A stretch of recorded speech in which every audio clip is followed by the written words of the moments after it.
Alright! Good morning Pilipinas and good morning world! At sa ating mga kababayang OFW at mga kababayan natin na nandyan sa Pilipinas na walang sawang sumusuporta dito sa ating munting programa, thank you so much at mabuhay po tayong lahat hanggat gusto natin. Well, anyways, tuloy-tuloy na po tayo sa nagbabalita dito ng mga tamang balita at sagutin ang maling information na ipapakalat ng mga fake news peddlers ng mga anti-Marcos, lalong-lalo na doon galing sa mga DBS ng mga saltik makaabayan. Yes, dapat silang sasagutin. Bakit? Kasi bagaya nito sila na lagi pong naninira araw-araw kay BBM at sa Marcos sa may session sa katagalang mga-bayan, akala mga paninira ay matutuho yan sa mata ng ibang tao. So dapat silang susugutin kasi ang bagong Pilipinas, bawal po ang mga sinungaling. At syempre, kasama niyo pa rin si Sir Ivan, ang pinakabulol na vlogger sa balat ng YouTube, pagbibigay sa inyo ng mga totoo at mga preskong balita na kinukuha natin sa ating kapitbahay na social media. So magandang buhay sa ating lahat mga kabayan and happy Thursday sa ating lahat. Okay, so before na mag-start mga kabayan, well syempre, as usual, i-check muna natin ang ating pong mga viewers na maraming comment dyan sa baba sa ating comment section, ang ating pong top 5 commenters. At nandito sa listahan ang nanguna po si Ma'am Shane Sibal. Meron siyang 113 na mga comments. Nandiyan po si Robert Ferrer Official. Meron siyang 73 na mga comments. Nemi Hasigawa. Meron siyang 60 na mga comments. Nandiyan po si Ana Cordoba. Meron siyang 34 na mga comments. And Cesar Pilar.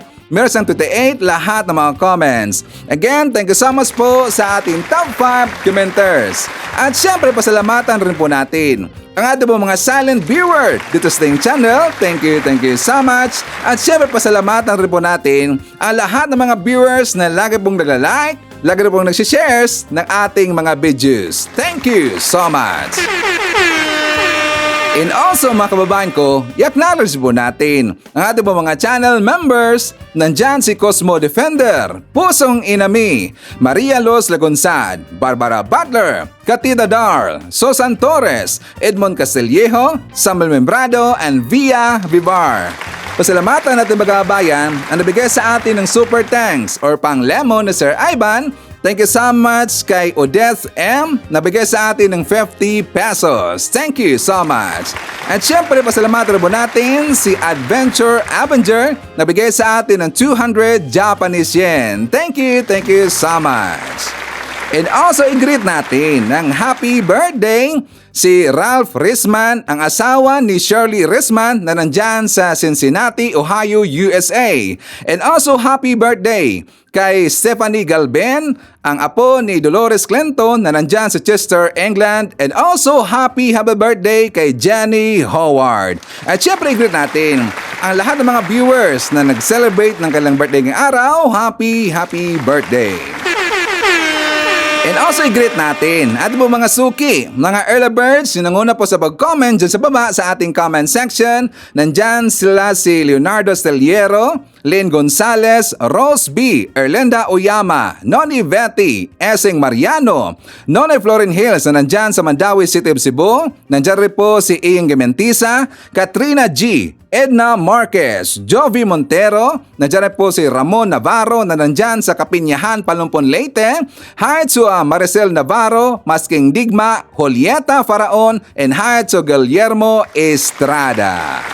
Okay, so kumusta ang lahat mga kabayan? How are you today?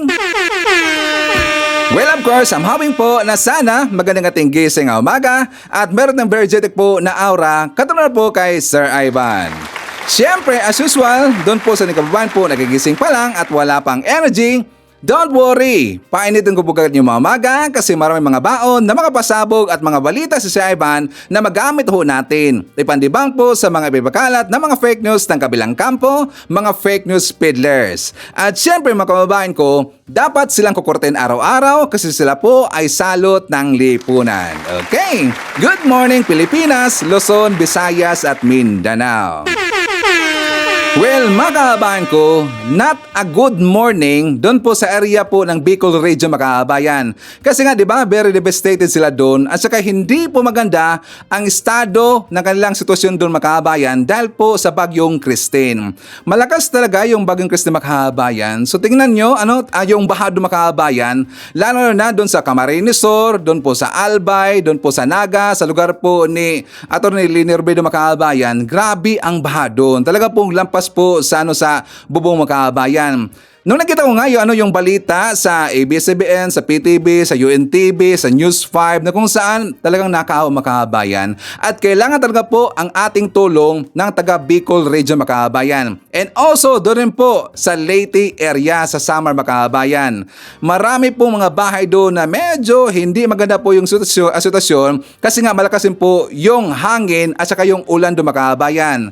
So please ipag-pray ho natin. Kung sakaling meron kayong mga konting sobra po na pera, mga kababayan, or mga tulong na ibigay natin sa kanila, so tutulungan na natin at saka papadalhan natin po ng tulong, mga kababayan. And please don't forget to pray, okay? So anyways, mga kababayan ko, I am sure nakita niyo na po. 'Di ba kahapon nagpa hair follicle drug test na itong si Pulong Duterte, and also ito po ang kanyang katunggali, mga kababayan, yung pong si Atty. Migs Nograles.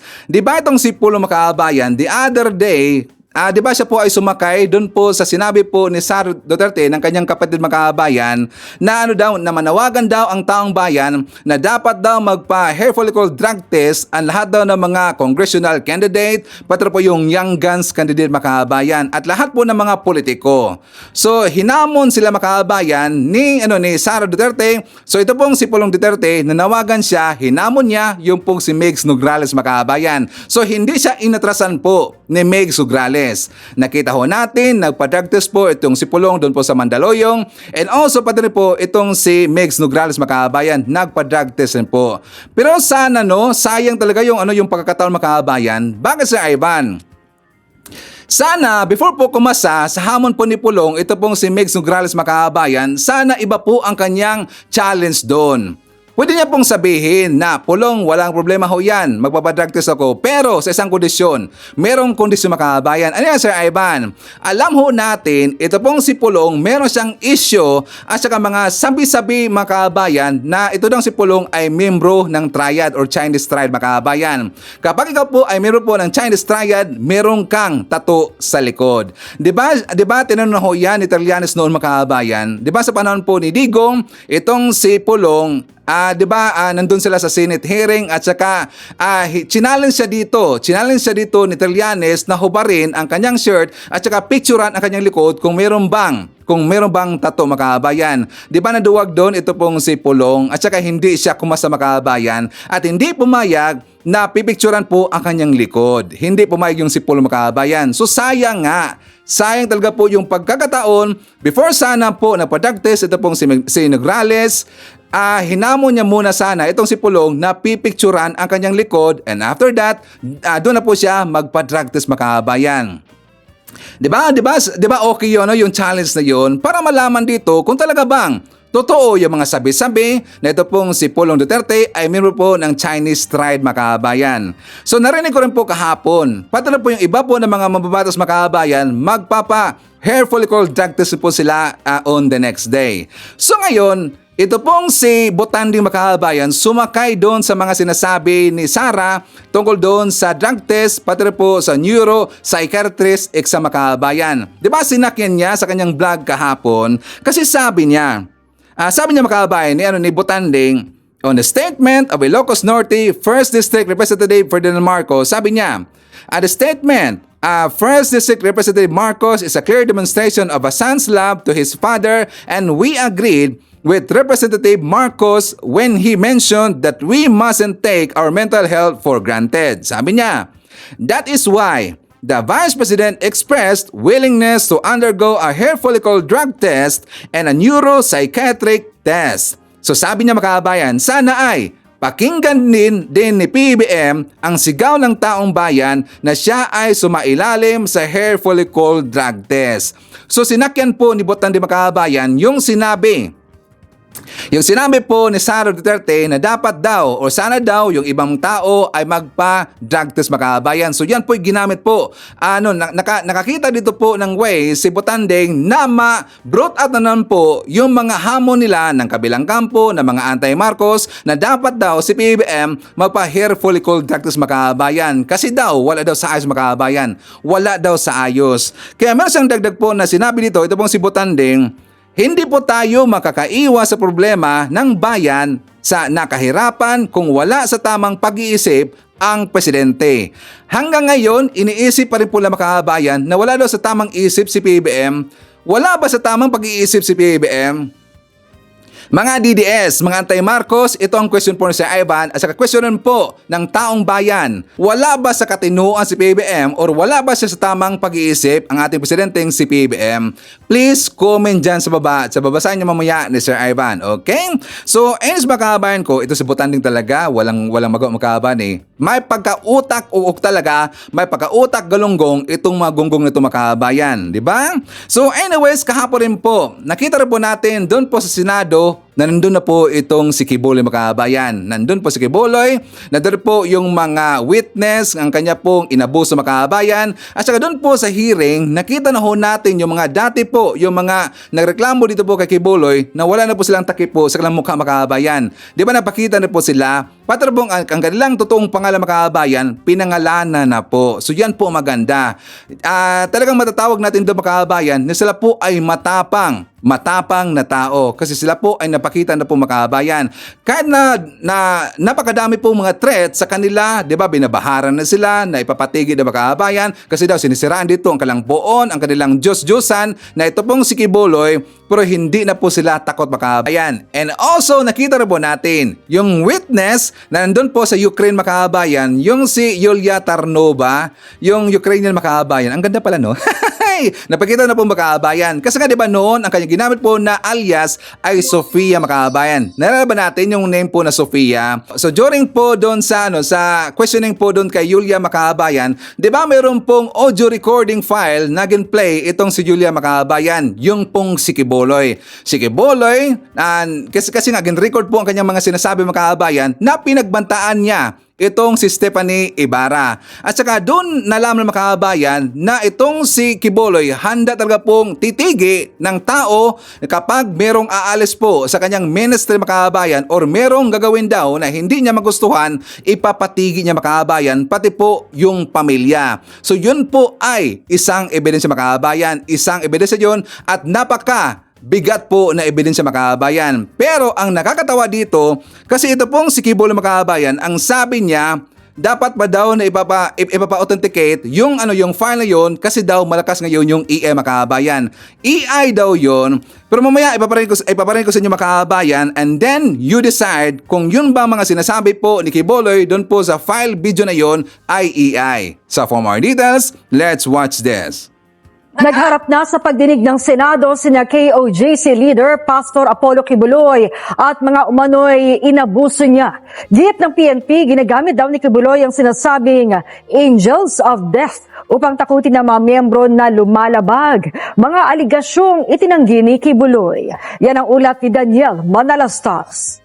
Nakaharap ni Pastor Apollo Kibuloy ang mga sinasabing na biktima ng pang-aabuso, trafficking at iba pang mga aligasyon. Sa unang pagharap niya sa pagdinig ng Senado, unang kumumpronta kay Kibuloy ang lumantad na si Teresita Valdueza at inilahad ang mga mapapait umano na sinapit niya sa religious leader. Without a word, after turning off the light, he embraced me, undressed me, and violated me with his lustful act and left me in shock and speechless. He then said, "This is the fulfillment of God's revelation." Si Valdueza ay dating miyembro raw ng simbahan ni Kibuloy at binunyag niya pa ang umano'y quota system para sa pangangaroling. We recruited and trafficked our young people from Mindanao and Visayas to Carol in the provinces of Luzon and in the national capital region cities. Isa pa umanong victim survivor ang lumantad na si Joar Martinet Olimba. Ang sabi niya po sa amin, true calling po yun, hook up po ang tawag noon. Sabi niya sa amin na lahat kayo, ang gagawin nyo, iuntog nyo ang ulo nyo sa pader. Hindi kayo titigil hanggat hindi kayo hihinto. Hindi nagdurugo. Meron ding nagdala sila ng yung mga dinikdik na sili Tapos, pinapalagay sa amin, sa aming mata, bibig, at buong ari namin. Bukod sa pang-aabuso, may alegasyon din na pinakawala ng PNP hinggil sa layunin ni Kibuloy na tularan ng isang karakter sa Biblia. At paniwala ng PNP, maraming nabiktima umano si Kibuloy. Through his preaching with the inner pastorals per narrative of the former pastorals, Kibuloy aimed to acquire 1,000 women anchored on the biblical story of Solomon, king of Israel, who had 700 wives and 300 concubines. Sabi ng PNP, ginagamit daw ni Kibuloy ang sinasabi umanong Angels of Death at ginagamit daw ito para takutin ang mga miyembro na lumalabag. Isang testigo naman ang humarap na may binunyag hinggil umano sa alegasyon ng pagpatay. Opo, kasi yung kay Simon po kasi, sabi nila sa amin yan. Pero sabi niya na kasi may galit daw kasi si pastor doon sa yung Jaro kasi yung lupa niya doon ayaw ibenta. Si Kibuloy ba talaga ang nag-uutos na pumatay? Baka mga tao lang niya, di niya alam? Kung ako, hindi naman namin gagawin yun kung hindi inuutos mula sa taas. Sino ba kami? Magagalit lang kami sa isang worker, sa isang tao na against sa ministry, na lumabas, galit lang. Pero pag inutos niya na gawin namin yan, gagawin po talaga namin yun. Ang makagamit sa inyo ang anak lang. Walay lain, maunay kabubuton niya. Ikaw, pani, may number 1 niya. Pag gilapas ni mo, imong gilapastangan ang balaod. At yun kang ulay ko kaluoy, pinagi sa duha o tulo ka saksi. Nabingwit na satanas dre. Gapakita sila sa inyo sa internet, malipayon sila, no? Ganong gapakita pa man sila diyan, malipayon sila. Kay dili sila malipayon. Kato sila, gukuro na ko to. Abilag, tapos na ko sa ila. Pabayaron ko sila tanan. Kay naiutang sila sa ministry nako, naiutang sila sa kingdom. Mubayad to sila madali, madugay. It will take 5 years, it will take 10 years. It does not matter. Basta nakatutok sa ilang angel of death. When the opportunity presents itself, patay sila. Pila na kapastoral lang naigo nga tapad sa kuwa. Kaya pa ninyo, di man niya ko mapasakitan, membro-membro lang. Pagka nakig-contact kag lalaki diha, nakig-sex ka na sa iya. Ihatag mo na yung kaugalingon sa iya. Pag sa internet, I love you ka na, ihatag mo na yung kaugalingon sa iya. Dato ko, nagsali ko sa imo, ihatag na akong gugman ako sa imo, gitraidor ko nimo. Driver, gitraidor ko nimo. Kung sa'yo akong buhaton. Dato ko, para mabawi akong dungo kung sa'yo akong buhaton. Ikaw ugang driver, patyon ta ka. Siguraduon na ako, mamatay mo doon. Dito pa ako makabawi sa akong dungo. Mabita ang Muslim, doon ay honor killing. Dili na mo katalikod ang ministry. Hindi mo mga matay. Pero yung pagtuo, pwede mo matalikod. Ginana kay gusto ninyo matalikod. Sulod daw mo GNPA, be. Isang kadre ka lang, sulod ka GNPA. Pagka naka-lecture na kagkapila sa ilaha, di ka nakagawas. Pag di gawas ka, bukulong ka, patyon ka. Sulod mong mafia, sulod mong gobyerno sa Amerika. Pag gipasulod ka diya sa ilang CIA, gipasulod ka sa ilang FBI, gipasulod ka sa ilang NSA, nakabalo na ka sa ubang mga confidential diya. Tapos kalit-kalit mo talikod ka, di ka kukuron. Inani ang commitment na ako sa inyo. Wala na'y makatalikod sa inyo. Wala na'y makatalikod sa inyo. Wala na'y pwedeng mo traidor sa inyo. Pag nag-traidor mo, na'y magukod sa inyo. Patay jud mo dito. Kapahamakan ang inyong giyantuan. I-implement ko natin na. Anong hunahunaan ninyo na ba? Pakalaluman ninyo ang pangunahuna ninyo sa ministry na ako. May pamilya mo. Ikaw pa ni, may inahan ka din, may isuon ka. Katuwing isuon ni mo. At tinang imo isuon sa gawas. Kung doon natanan, wala ibili na na. Inakalalo ang commitment na ito, Dre. Pero nagkik-communicate mong lalaki, pagkatapos mag-report mo sa kuwa, Dre. Sampang niya mo sa akong balay, ang gusto na ako, Dre, may yung tumanon. Dili mo pwedeng mutuman, Dre, sa gusto ninyo, nga dili na ako gusto. Kapuyon, kumagyod ang animal, anak putang satanas, Dre, ba? May ibog ko ng mga muros, ng mga Muslim. Na yung mga babae sila magpa-prostitute sa ilang mga warriors. Para mawala ang stress. Hinggan na ko ang iyong weakness sa lalaki, ilabay ninyo na kay di na nakabubutol samahan. Kay gi mo na mong pastoral para sa anak lang mo. Mr. Kibuloy, boses nyo ba yung nasa audio file kanina, yung binabantaan mo yung si Stephanie o si Pane? Kailangan po i-authenticate kasi ngayon malakas ang AI. So pero boses nyo ba yon yung nagbabanta kay Pane o kay Stephanie? It appears na parang boses ko. Pero Alright. hindi ko po ma-authenticate kasi ngayong panahon na to, malakas ang AI. At sino po si Stephanie Ibarra? Sino po si Pane? Isa po sa mga manggagawa. Manggagawa. Ano po yung relationship o relasyon nyo kay Pane o Stephanie Ibarra? Isa pong manggagawa. Isang manggagawa. Pero hindi ba totoo na kinupkup nyo siya, kinuha nyo sa inyong pag-aalaga nung siya ay 2 years old pa lamang? With this issue po kay Pane, I invoke my right din to remain silent. All right. So, pero sa pagkaalam po namin, inalagaan nyo siya nung bata pa lamang siya. So, parang naging tatay kayo ni Stephanie o Pane Ibarra. Tama po ba? I invoke my right to remain silent po sa issue na yan. Okay. Kasi sa audio file naman po, sa kabila nung sa pagkaalam ay kinupkup nyo siya nung 2 years old pa lamang, bata pa lang siya, na parang naging tatay kayo niya. Pero sa audio file, bakit parang asawa nyo kung ituring itong si Stephanie o Pane? I invoke my right to remain silent on that Alright. issue rin po. Ngayon po, kino-confirm nyo po ba na meron kayong isang hukbo o private army sa inyong disposal? At ano po iyang tinatawag na angels of death? Yan po ay kasinungalingan at kung yan ay akusasyon, inihiling ko ang accuser na mag-file siya ng kaso laban sa akin. Okay. So, sinasabi nyo kasinungalingan yung isang hukbo na nasa inyong disposal. Opo. Pero ano naman po yung angels of death? Hindi ko po, imbento po nila yan eh. Invento lamang. Okay, so tungkol po doon sa audio file makahabayan na si Kibuloy, di ba klarong-klaro na boses talaga ni Kibuloy at saka siya po ang nasalita makahabayan? Correct pa I'm wrong? Kasi alam nyo po, di ba sabi niya, dapat ba daw ipapa-authenticate yung file na yun kasi daw malakas ngayon yung EA makahabayan. Ako na po ang mag-authenticate niyan, Kibs. Alam ko po, the way magsalita or magbigkas po ng donation yung EI makahabayan. Paiba-iba ho yan ang donation yan. Doon kasi sa audio file, ditso-ditso, at saka yung donation makahabayan, talaga pong totoong tao ang nagsasalita noon. Correct if I'm wrong, DDS. Diba? Tas ngayon, ipapa-authenticate pa daw makahabayan. Diba? Gunggong talaga eh. Wala nang kawala itong si Kibuloy.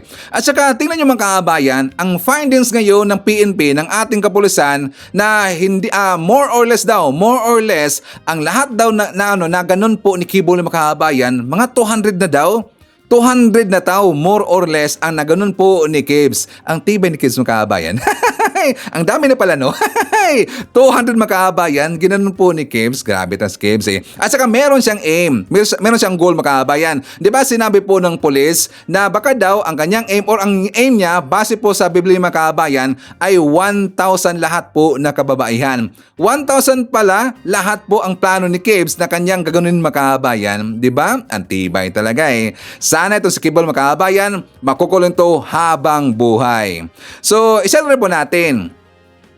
Nandyan po si Wonderkind. Hi to Ashen. Kasama rin po natin si Euphemia, si Cosette Sapio. Nandyan rin po si Mabel Kinjo. Hi to Marilo Martinez, Ana Cordoba, Maria Rosila Loro. Kasama rin po natin si Eme Mapalad, Carme Chok. Hi to Leah Samantha, Pink Lover from Dubai. Hi to Dolores Clinton, Moises Mariano, Susan Reyes, and hi to Renato Balyener.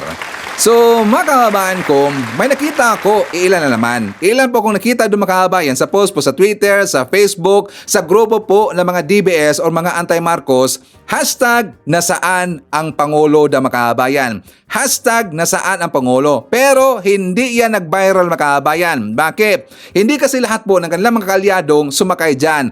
Pati rin po yung mga pinklawan, hindi rin po sumakay mga kababayan.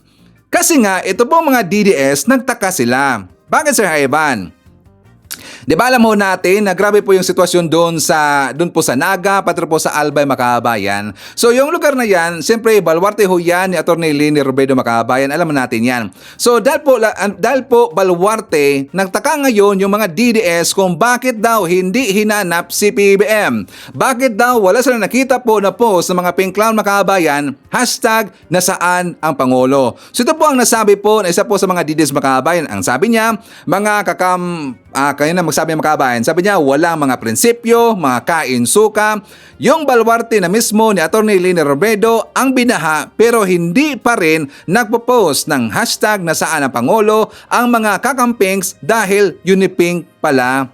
Well, nagtanong pa sila Makabayan, hindi naman kasi gonggong ang mga kakampings, hindi naman kasi gonggong mga pinklawan sa yung mga dilawan kasi nakita nila kung ano ang trinabaho kahapon po ni PBBM. Diba? Diba nakita natin po si PBBM Makabayan, nandun siya sa situation briefing kasama niya yung NDRRMC para po mamonitor ang sitwasyon ng lugar na kung saan yung pong napituhan po ng Bagyo Makabayan. So mga DDS, mga anti-Marcos, para alam ninyo ang nangyari sa itong gobyerno at para po alam ninyo yung ginagawa po ng ating presidenteng si PBBM, let's watch this. So what we have to anticipate now, let's all prepare with whatever yung mga equipment ng DPWH, yung mga airlift ng AFP, yung mga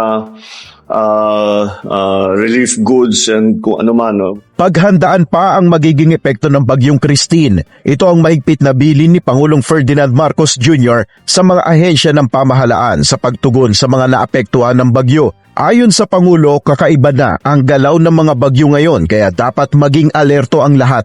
Ang bilis mag-develop ng bagyo.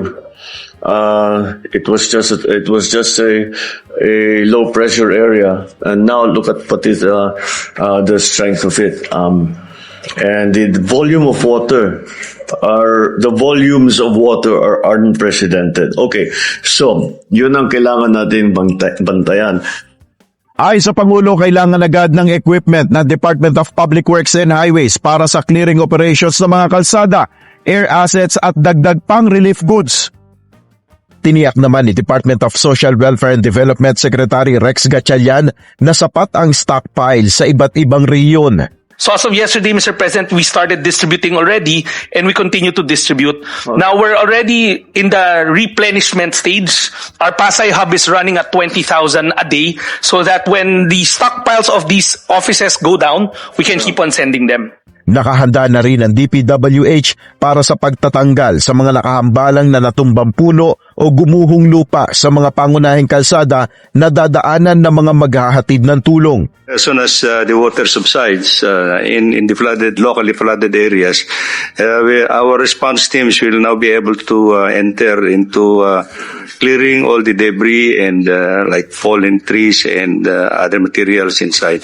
Magpapadala rin ang Department of Health ng mga medical team sa mga malubhang naapektuhan ng bagyo. This is a 30-man team complete with wash facilities for outpatient care. I plan to deploy it one in Bicol, the other one in Northern and Central Luzon.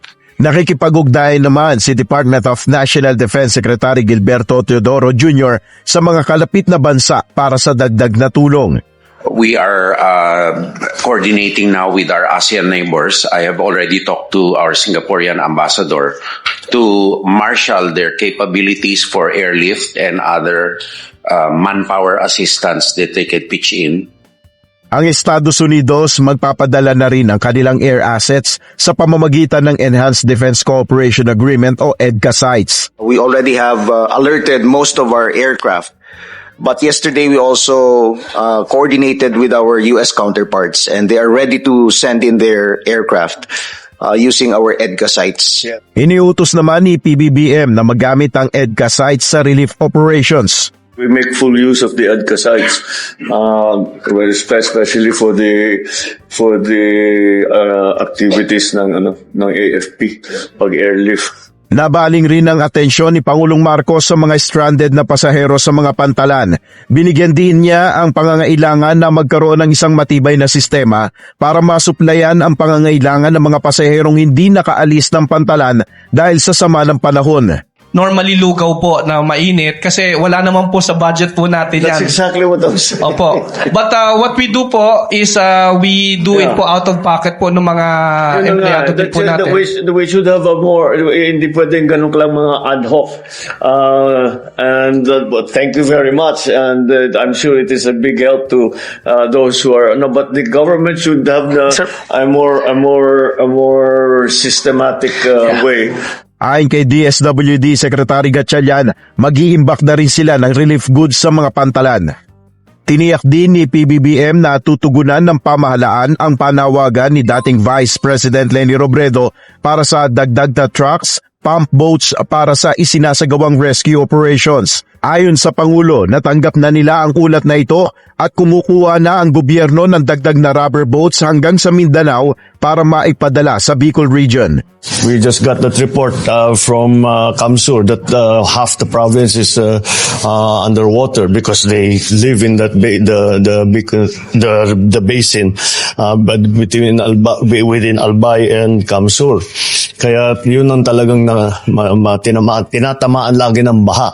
So as soon as we can, we will go in. Plano ni Pangulong Ferdinand R. Marcos Jr. na mas palakasin pa ang e-mobility industry sa bansa. Sa sectoral meetings sa Malacanang kasama ang Department of Science and Technology, binigyan din ng punong ehekutibo ang kahalagahan ng pagbibigay ng insentibo sa mga potensyal na investors sa naturang industriya. Ayon sa Pangulo, dapat matugunan ang investment at scaling dahil ito ang pinakamahirap sa pagpapalakas ng e-mobility industry sa bansa. Bagaman binibigyan ng importansya rin ng local investor, mananatiling bukas ang bansa sa kahit na sino mang gustong maglagak ng pamumuhunan sa naturang industriya. Pero kailangan pagtuunan ng pansin ang production design. Sinabi naman ng DOST na naghihintay na lamang ng policy statement mula sa pamahalaan ang mga posibleng investor. Gumagawa na rin ngayon ng strategic roadmap sa ilalim ng electric vehicle industry development para makabuo ng mga pulisiyang makakatulong sa pagbibigay ng insentibo sa e-vehicles. O ngayon mga DDS, instead na kayo po ay mangbabash at saka hahanapin nyo yung nasaan daw yung flood control makabayan. Kasi nga diba, every time po na mayroong bagyo, mayroong baha, hinahanap kagad po ng mga DBS, ng mga Antay-Marcos na saan daw yung flood control makabayan. Ang dapat hahanapan ninyo ng flood control, yun pong si Digong. 13,000 plus po ang flood control ni Digong. Nasaan ba yun? Kasi kung epektibo yung flood control na ginawa po ni Digong tsaka sa panahon pa niya makabayan, kung epektibo pa lang yun, hindi po magaganito na ganun po na klase po na baha makabayan. Di ba? Correct I'm wrong. Ngayon, dapat gawin ninyo ay tutulong na lang kayo sa mga nasalanta po sa bagyo. Dapat magtulungan. Hindi yung puro lang bashing, puro lang paninira, hinihilan nyo pababa ang ating presidenteng si PBM at sinisiraan nyo ang bansang Pilipinas. Which is hindi ho yung maganda. Kasi nga, hindi ka matatawag na Pilipino kapag hindi ka marunong tumulong sa kapwa Pilipino. Puro lang paninira ang ginagawa ninyo. Manggunggong naman kasi. Diba? And also makabayan ko, may nakita ako doon. May nakita ako na comment ng ating kababayan po, viewer ho natin sa ating last vlog. Actually maganda ang kanyang sinulat makabayan kasi sabi dito tungkol po sa mga magagandang nagawa ng Marcos admin makabayan. So sabi dito ni Francisco Gamad, sabi niya, mga importanteng nagawa ng pamalahang ito. Mga DDS makinig. Sabi dito, biniyaran lahat ang utang ng mga magsasaka. Number 2, ibinigay sa kanila ang titulo ng lupaing sinasaka nila para magiging sa kanila na. Number 3, tulong pinansyal sa mga magsasaka at mangingisda. Number 4, naging moderno ang mga gamit ng mga magsasaka at mangingisda, which I agree makabayan. Number 5, pinarami ang Kadiwa centers para dito itambak ang produkto nila sa mababang presyo dahil kung dadaan pa sa traders ay mahal.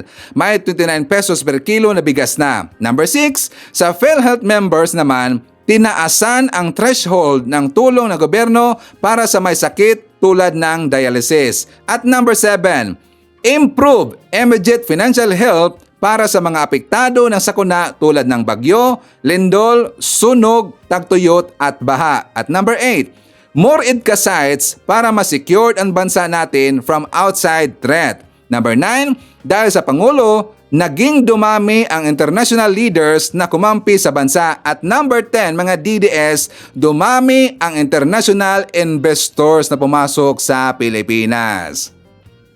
Diba, hinahanapan nyo kami kung ano daw ang nagawa daw ng Marcos admin makabayan? Well, there you have it. Meron na pong listahan at galing po sa ating viewer. At saka thanks so much nga pala no sa ating mga viewers na lagi pong nag-comment dyan sa baba, mga magaganda po ng mga informations kasi alam nyo po na isa-isa ko yan lahat po na binabasa ang inyong mga comments. Hindi po lahat na replyan po ni Sir Ivan kasi nga ang dami. Diba ngayon makabayan, napansin ko dumadami na po yung comments makabayan, umabot na po ng 2,000 plus, 3,000, meron ngang comment makabayan na almost 5,000 plus lahat. Diba yung the other day natin na vlog, dumadami talaga. So thank you so much po sa ating mga viewers and also sa ating mga bagong viewers, marami na pong salamat. Hand salute yan galing kay Sir Ivan. And also nakita ko rin po makabayan, ito kasi mga ginagawa po ng mga DDS, mga anti-Marcos, di ba? Alam po ni Sir Ivan ang kanilang ginagawa. Bakit? Tinitira nila yung mga viewers natin na nag-comment dyan sa baba makabayan. Di ba? Tinitira nila, kinokommentan nila, nire-replyan nila, at saka pangit po ang kanilang mga reply makabayan. Nagbabakasakali sila na mauto pa nila makabayan. Well, hindi ho yan mangyayari. Bakit? Kasi yan po mga nag-comment dyan sa baba, mga Marcos supporter ho yan. Mga loyalista ho yan. At saka mga pinklawan ho yan na sulit ngayon na sumusuporta sa ating Pangulong CPBM. Hindi nyo kaya DDS na sila po ay mauto kasi sila po ay mabuting tao at meron pong magandang pag-iisip, ginagamit nila ang kanilang critical thinking at marunong po mag-balance na lahat po ng mga nangyayari sa ating gobyerno. Alam nila kung ano ang mali at tama. Hindi tulad sa inyo na puro lang po mali ang inyong tinitingnan. Correct if I'm wrong, DDS. Diba? So again, thank you so much no sa ating mga viewers na nag-comment lagi dyan sa baba and also sa atin rin pong top 5 commenters. Di ba ang dami talaga ng mga comment mga kabayan? Umaabot po ng 50, 70, 90 and also 100 plus. For example, sila po si Ma'am Shane Sibal, napansin ko yan, sila si Robel, at saka si Nemi Hasigawa. Marami sila mga comment mga kabayan. Well, honestly, I don't know kung paano nila pinapaabot po ng ganun po kadami ng mga comment mga kabayan. Alam mo natin kung gaano po ka-exert ng effort na tayo po mag-comment ng marami makabayan. Alam ho natin yan. Diba? So grabe talaga po ang ibinigay dito na effort para po sila mag-comment dyan sa baba sa ating comment section makabayan. So talaga pong hand salute yan galing kay Sir Ivan. Sa lahat po ng mga viewers, mga account dyan sa ating comment section, sa mga may marami pong i-comment dyan sa baba, hand salute yan galing kay Sir Ivan at saka thumbs up po sa inyo. Okay? Thank you so much. Malaking tulong rin po niya makabayan. Kasi kapag meron pong mga engagement dyan sa baba at kapag meron rin pong mga likes ninyo dyan, dito po sa ating dito po sa ating vlogs o sa ating videos, inirecommend po ni YouTube ang ating vlog makabayan. So marami tayong matutulungan po ng mga viewers, mga kababayan natin na hindi po mga well-informed. Again, thank you so much. So before tayo mag-jump po sa ating next topic makabayan, isalman natin.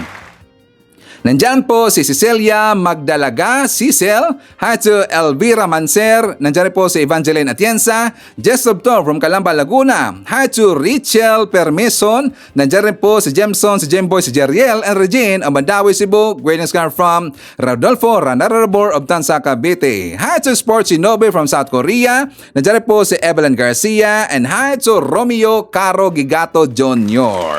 Okay, so makakabahan ko, ipakita ko sa inyo ang vlog ni Mike Abe. For more details, let's watch this. Mga politiko, mga local or national, ito, makinig po kayo at aralin nyo para din sa inyong kinabukasan itong papalapit na eleksyon at sa mga darating na eleksyon. Ang sino man sa inyo na maa-identify na pro Duterte, pro Kibuloy, kung nung araw ganyan ang inyong posisyon, parang okay lang. Pero ngayon papalapit ng eleksyon at ganyan pa rin ang inyong magiging posisyon, malamang makalimutan kayo ng taong bayan. Hindi na po kasi kapanipaniwala.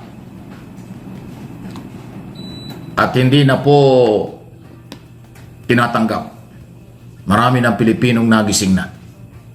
Lalo na po yung mga re-electionist na mga senador. Kung sino man yan, alam na ninyo yon. Mga bagong politiko nakakampi ng mga Duterte at Kibuloy, alam na ninyo yan. Alam ninyo. Dahil po dito sa performance at nakikita natin sa Kongreso, walang gaanong problema. Pangilan-gilan, madibibilang mo lang sa daliri ang pro-Duterte dyan, halos wala eh. Pero sa Senado, lutang na lutang. Parang majority pa rin yata ng mga senador, incumbent at mga re-electionist, tsaka yung mga nandyan na hanggang 2028 maka Kibuloy at Duterte pa rin. Kaya nga, sa tingin ko po, mas mataas ang rating at magandang imahe ng Kongreso dahil doon sa performance ng Quadcom Committee kumpara sa Senado. Kahit yung, kung kukumpara ko yung style ng public hearing, mas merong order, mas maayos at mas masarap pakinggan yung proseso ng question and answer sa Kongreso kumpara sa mga senador na parang nag-aagawan. Ito pong mga halatang baka Duterte at Kibuloy na mga politiko, hindi nila maitago. Pero isa lang naman ang nakikita kong dahilan ng mga yan eh. Kung bakit sila ganyan. Kaibigan lang. Kaibigan nila. O utang na loob. Pero yung pagkakaibigan at utang na loob, hindi po yan ang kasangkapan para sa totoong lingkod bayan.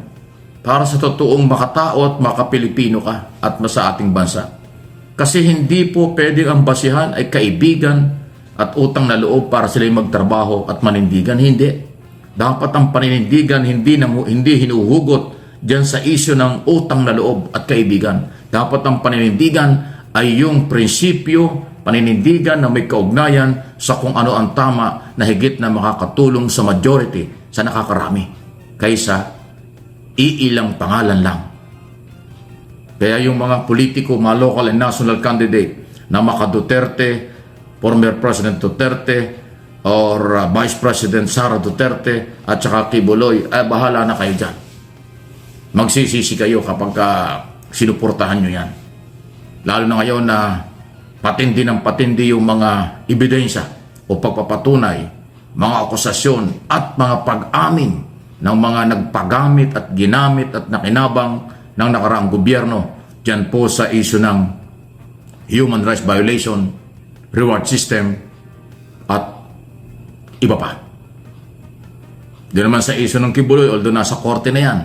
Pero dahil ang hearing ng Senado ay yan na may karapatan nila in aid of legislation, sila naman na nag-umpisa niyan. Hindi mo na masisisi si Chairman kong Senador Risa Ontiveros ng Committee on Women, Children's and Family Relation, Gender and Equality. Kasi siya nag-umpisa. Sa kanya nag-umpisa yung di umano human rights violation or pang-aabuso umano sa mga membro, kababaihan at kalalakihan ni Kibuloy. Kaya hindi talaga tumitigil sa ano. Na-stop nga lang ng halos kalahating taon kasi nagtago at hindi nakita si Kibuloy. Pero ngayong bumagsak na nga yan sa batas, kaya ayan, hindi na siya makatanggi. Mapipilitan at napipilitan na siyang humarap at magpaliwanag. Ayan po yan. So, pero kung itong mga senador na alam naman ninyo na kumakampi, abay bahala na kayo. Kung ano inyong gagawin. Kailangan natin ay malawakang pagbabago at ang pagbabagong ito ay manggagaling sa mga botanteng Pilipino. Ang pagbabagong ito ay galing sa mamamayang Pilipino, hindi galing sa mga politiko. Hindi ko nilalahat. Pag umasa tayo sa politiko, maghihirap kayo. Kasi karamihan sa politiko makasarili. Pangsarili lang. Interes, utang na loob at pagkakaibigan lang ang kanilang pinanghuhugutan. Hindi po yan ang kailangan sa isang demokrasyang bansa at sa isang underdeveloped na bansa. Kailangan prinsipyong magbibigay ng kabutihan sa lahat, hindi para sa iilang pangalan lang. Yan po yung aking analysis at opinion sa nangyayari. Magpakatatag tayo at atin pong panindigan kung ano ang tama para sa nakakarami, ano ang mabuti para sa lahat, hindi para lang sa isang sektor. Tama na, sobra na ang mga pagtangkilik sa mga maling gawain. or mga palusot na gawain para pagtakpan ang kanilang posibleng pang-aabuso sa kapangyarihan, paggamit ng salapi ng bayan, yung korupsyon, krimen, kasinungalingan, pagpapagamit sa mga maimpluwensyang tao, sa mga kapartido at pinagkakautangan ng loob, yan po ang salot ng demokrasya. Yan ang dahilan ng kahirapan. Yan ang dahilan ng kawalang katahimikan ng bansa. Ang susi ay pagkakaisa. No one is above the law. Panagutin ang lahat ng lumalabag sa batas. Huwag kampihan ng lumalabag sa batas. Sa halip usigin, tairal lang batas, rule of law, due process. Yan ang kailangan. Hindi pwedeng dahil ma-influensya ka, dahil mapera ka, ikaw ang masusunod. Dahil nakinabang ka, utang na loob ka sa isang personalidad o kung anumang grupo, kayo ang masusunod. Never. Huwag po natin payagan yan. Tayong mga Pilipino ay manindigan sa kung anong tama at mabuti para sa ating mga anak, magiging anak, mga apo at sa kabataang Pilipino. Huwag natin kalimutan ang pag-asa ng bayan ay sa kabataan. Ipamana natin ang magandang asal at matinong pamamahala sa gobyerno at pagpili ng tamang kandidato. Tama na, sobra na ang maling sistema. Ilang dekada na po tayong inabuso nila, inaabuso until now. Kung meron mang ganyan, huwag po nating tangkilikin sila. Yan po. Sayang, mayaman po yung mga bansang kapitbahay natin. Tayo po napakalaki ng potensyal. Napakalaki po ng pagkakataon tayo umunlad. Yung nga lang yung sistema na nangyayari sa atin, yung internal problem natin, pinagtatawanan tayo ng mayamang bansa. Kung meron lang tayong sapat na malasakit, disiplina, pagrespeto sa isa't isa, maunlad tayo kaysa kanila. Mayaman ang Pilipinas, maniwala kayo. Sa maraming aspeto, sa maraming mga isla, daming kayamanan sa Pilipinas. Sistema lang dapat baguhin. Para hindi laging mayaman, politiko, mayaman lang talagang yung magandang buhay. Yung mahirap, laging mahirap. Ayaw nang umunlad kasi mali ang sistema. Una dyan, pagpili ng kandidato. Pagsuporta during election, local or national. Gumising na po, magbago na. Ang pagbabago, magmumula sa mga botanteng Pilipino. Hindi sa politiko na abusado. Okay, so paalala mga kababayan, yung meron po ng PDP laban or yung PDP line-up na mga kandidato na tumakbo po or tatakbo sa next election mga kababayan, dapat idiretso natin sa Inodoro. Kasi sila po ay walang kwenta mga kababayan. Unang-una, sila po ay protector, supporter ni Quiboloy at saka supporter po ni Diggs mga kababayan. Hindi naman talaga sila nagtrabaho po sa taong bayan. Hindi sila nagtrabaho po sa mamayang Pilipino mga kababayan, kundi nagtrabaho lang sila para po sa kanilang kaibigan kasi meron silang utang na loob mga kababayan, di ba? Halatang halata ho yan. So sa darating po na election sa next year sa 2025, dapat diretso sa Inodoro ito pong PDP laban mga kababayan or mga PDP laban candidates. So sila po yung pinaparinggan po ni Mike Abe mga kababayan. Okay? So isa na rin po natin, nandyan po si Gorgonya Angala, Haitsu Boboy Elmido Costin Sadugyo, nandyan po si Wing Salvatierra, Victor Robin, Elsa Sabuco, Jeronimo Singgian, Haitsu Lisa Dakotanan Candido, nandiyan po si Girly Sulabo, si Miso LB, Ima Valdez, Elsa Hoffman, nandiyan rin po si Alicia League, Apple Nash, and Haitsu Janet D. Narvaez. Mga kababayan ko, ipakita ko sa inyo ang vlog ni Attorney Claire. For more details, let's watch this. Tingin ko lang, nasa nature yun ni Ni Pangulong BBM. Oo. Kasi sa totoo lang si Madam si First Lady mukhang mas pikon pa siya . Mas napipikon siya as compared kay PBBM. Alam mo syempre hindi naman natin alam kung ano talaga yung ugali ni PBBM, di ba? Pero yung nakikita natin sa ngayon remember nung nandoon sa video natin kahapon sa Baguio ay sa yung PMA graduation partner, makikita mo, di ba, na si VP Sara, hindi na siya halos tumitingin kay PBBM. Oo. Di ba? Pero si PBBM, parang, sabi ko nga, parang he wanted to start a conversation, kasi palingon-lingon, para, alam mo yon, parang naghihintay siya ng magandang response. 'di ba? From VP Sara. Na kung titingin siya, kung ngingiti ba siya or what, 'di ba? Kasi parang yun ang magi-start ng conversation eh. Oo. May nakita nga ako diyan na parang siya nagbibiro. Pero siguro parang hindi naman siya pinansin ni VP Sara. Parang ang kausap na lang niya si Secretary Gibo, 'di ba? Nagkikitaan sila ni VP Sara eh. So ang tingin ko mga kayubi, si PBBM hindi niya na talaga tipan napatulan. Diba? Kahit masakit yon sa kanya. Or nang-aasar. Yung kanina partner, o nang-aasar lang ang Pangulo. Hindi. Hindi din. Hindi, yun ang Kasi kita ko. ngumiti lang siya eh. Ngumiti lang siya. Oo. Oo. Nakita ko naman yung ngiti niya. Tingin ko, para bang, hindi niya na ito papatulan. Kasi di ba sabi niya, lumaki naman siya sa politika na parang normal na mabash. Normal na masabihan ng masasakit. Di ba? Pero siguro hindi sa ganitong klase. Di ba? Pwede naman kasing bumatikos ng iba, yung hindi below the belt. Oo.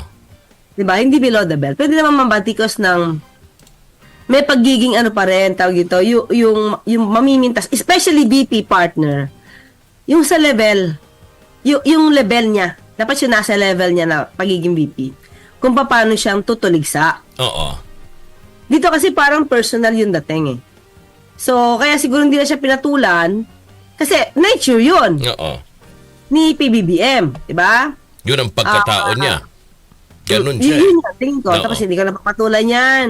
Kasi, unang-una babae. Tingin ko babae. Oo. Pangalawa, sabi ko nga, unang-una pala nature niya. Pangalawa, babae. Pangatlo, siguro nakikita naman niya na mas marami nagtatanggol sa kanya. Pa? Kasi, actually, ganito yan. Ito yung nakikita ko ngayon, no? Nung nabanggit yan habang nakikinig ako. Ang nakikita ko tuloy ngayon kung bakit yung ibang tao na hindi maka-PBBM partner. Alam mo ba, marami nagko-komento na hindi naman nila binoto si PBBM pero mas gusto nila si PBBM kaysa kay VP Sara. Oo. Dahil siguro lumalabas nakakapuntirya ni VP Sara kay BBM kasi hindi naman siya pinapatulan. Lumalabas kasi na parang nagiging underdog. Si PBBM. Para bang lahat na lang ng suntok sinasapu niya. I-start natin doon sa Maisog Rally partner nung panahon na minura-mura siya ni Digong, ni Pangulong Duterte. Diba? Doon hindi pa masyado, diba? Pero ngayon siguro nakikita ng mga tao, ng mga Pinoy, especially alam mo naman ng mga Pinoy, doon sila sa nagiging underdog, yung inaapi. Oo. Diba?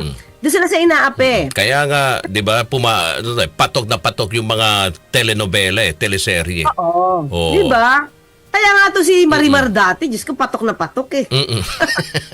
Sila Marimar, di ba?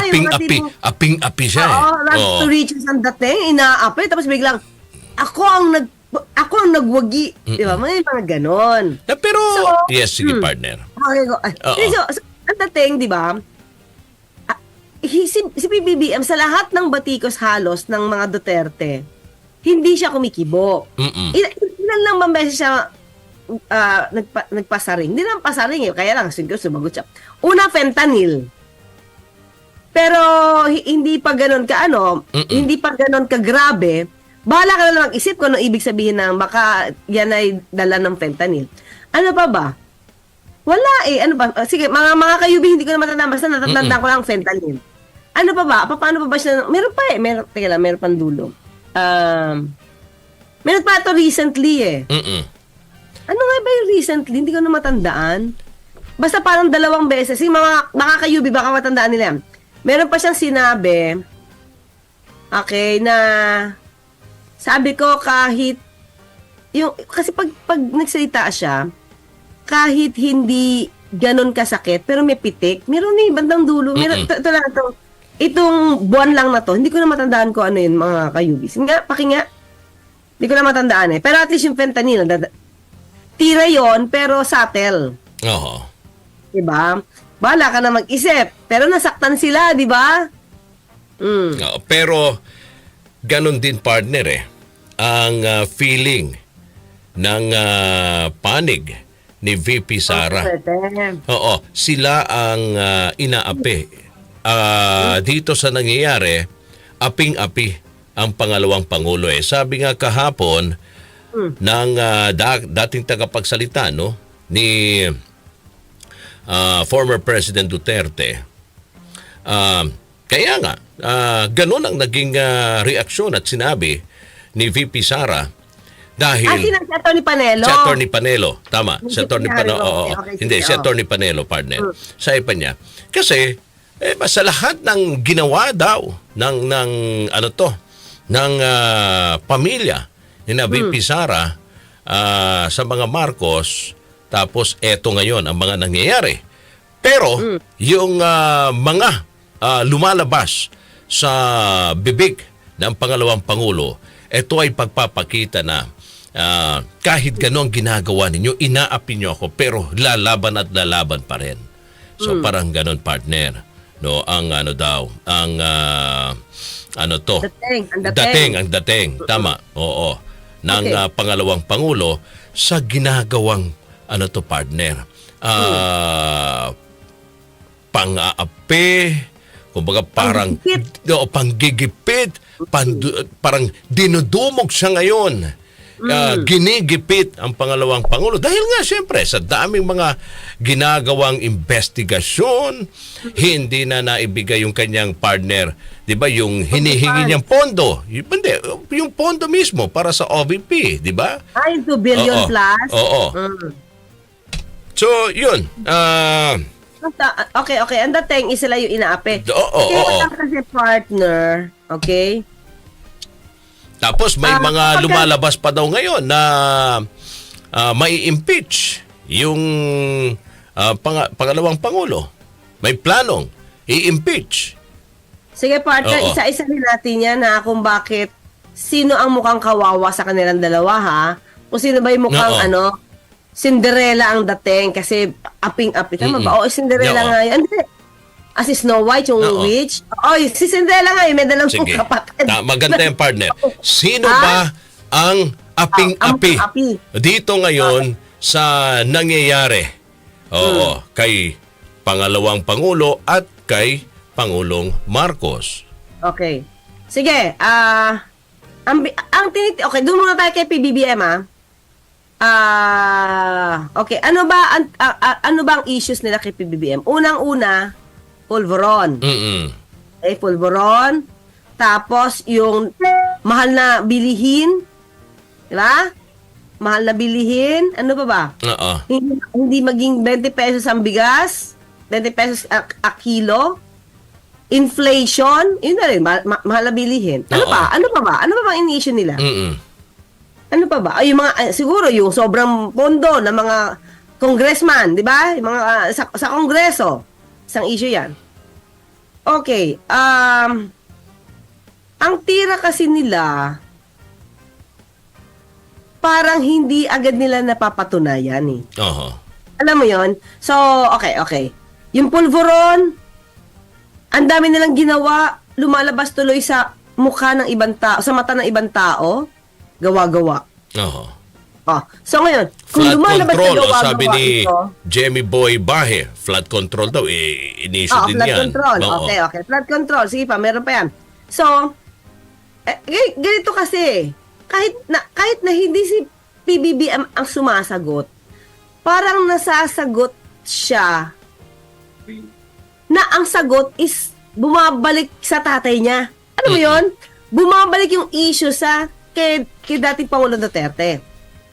Ang difference ni PBBM sa ni VP Sara, pag may issue, pinapatay niya lang through silence or isang matinding sagot lang tapos na. Hindi niya na ulit. Katulad yan, ninitian lang. Patay. Mamamatay yan. Pero, hindi siya mamamatay sa issue patungkol kay VP. Bakit? Diba? Kasi, paulit-ulit nare-remind Tapos yung salita niya hindi maganda. 'Di ba? Na hindi marunong maging presidente, hindi marunong magpaka-presidente, no? Ang nakaupo. Oo. Yan, hindi marunong presidente or maging pangulo. o Hindi presidente. marunong Ah, maging oo. pangulo ng bansa. Yan, Oo. diba? Hindi siya marunong. Pero partner, ang tuliksa naman dyan ngayon is, teka lang, namimintas ka. Namimintas ka ng trabaho ng iba. Trabaho mo, di mo nakikita. Mhm. So, so ang natating niyan, di ba, parang namimintas ka, harap ka muna sa salamin. So, hindi natuloy si PBBM ang nagtatanggol sa sarili niya.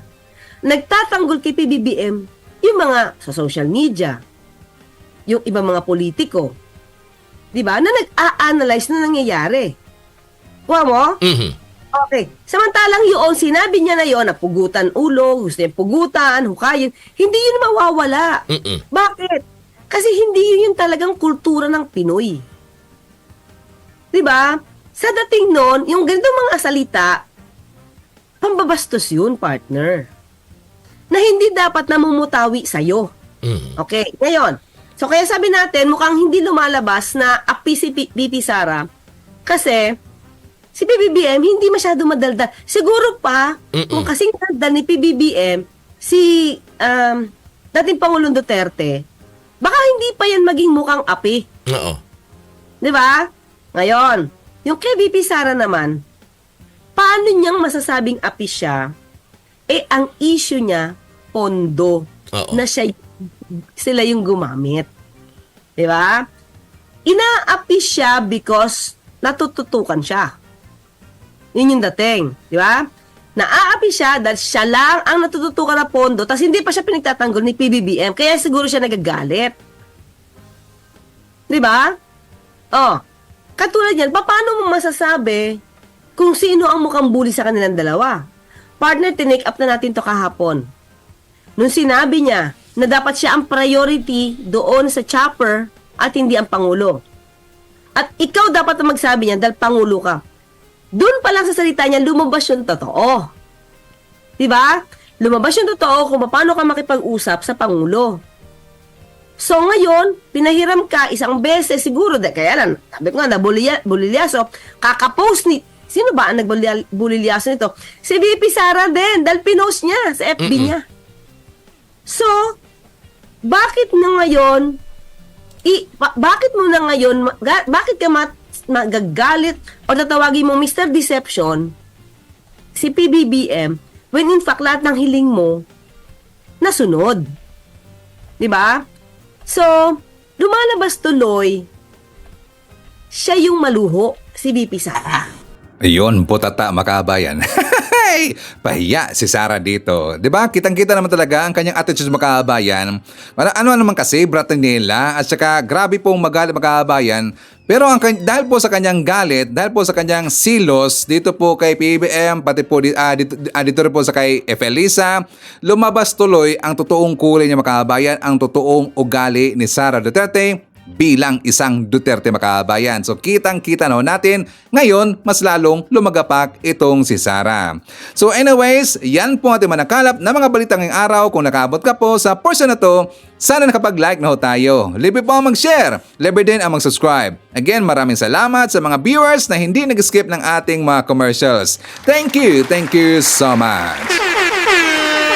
At before natin tatapusin ang ating programa ngayong araw, sana sabayan nyo si Sir Ivan para sa ating live messaging prayer. Panginoon, salamat po sa pagbibigay mo sa akin ng panibagong araw. Alam ko pong binabantayan mo ako buong gabi. Panginoon, ang buong buhay ko po ngayon ay puno ng pag-asa. Alam ko pong hindi mo ako iiwan. At patuloy mo akong sasamahan at gagabayan. Kapag nakatagpo po ako ng mga problema at kapag nakakaramdam ako ng panghihina ngayon, mangyaring tulungan mo po akong malampasan ang mga hadlang. Naniniwala po ako sa iyong plano. Alam ko po, Panginoon, na mas mabuti ang araw nito dahil nagbabago ang lahat kapag ikaw ang aking kasama. Salamat po, Panginoon. Ang lahat ng ito ay aming sama-samang panalangin sa pangalan nating Panginoong Jesucristo. Amen. So maraming salamat mga kababayan, and I hope to see you again on my next video. Rocking around the Christmas tree at the Christmas party hop. Mistletoe hung where you can see every couple wants to stop. Rocking around the Christmas tree, let the Christmas spirit ring. Later we'll have some pumpkin pie and do some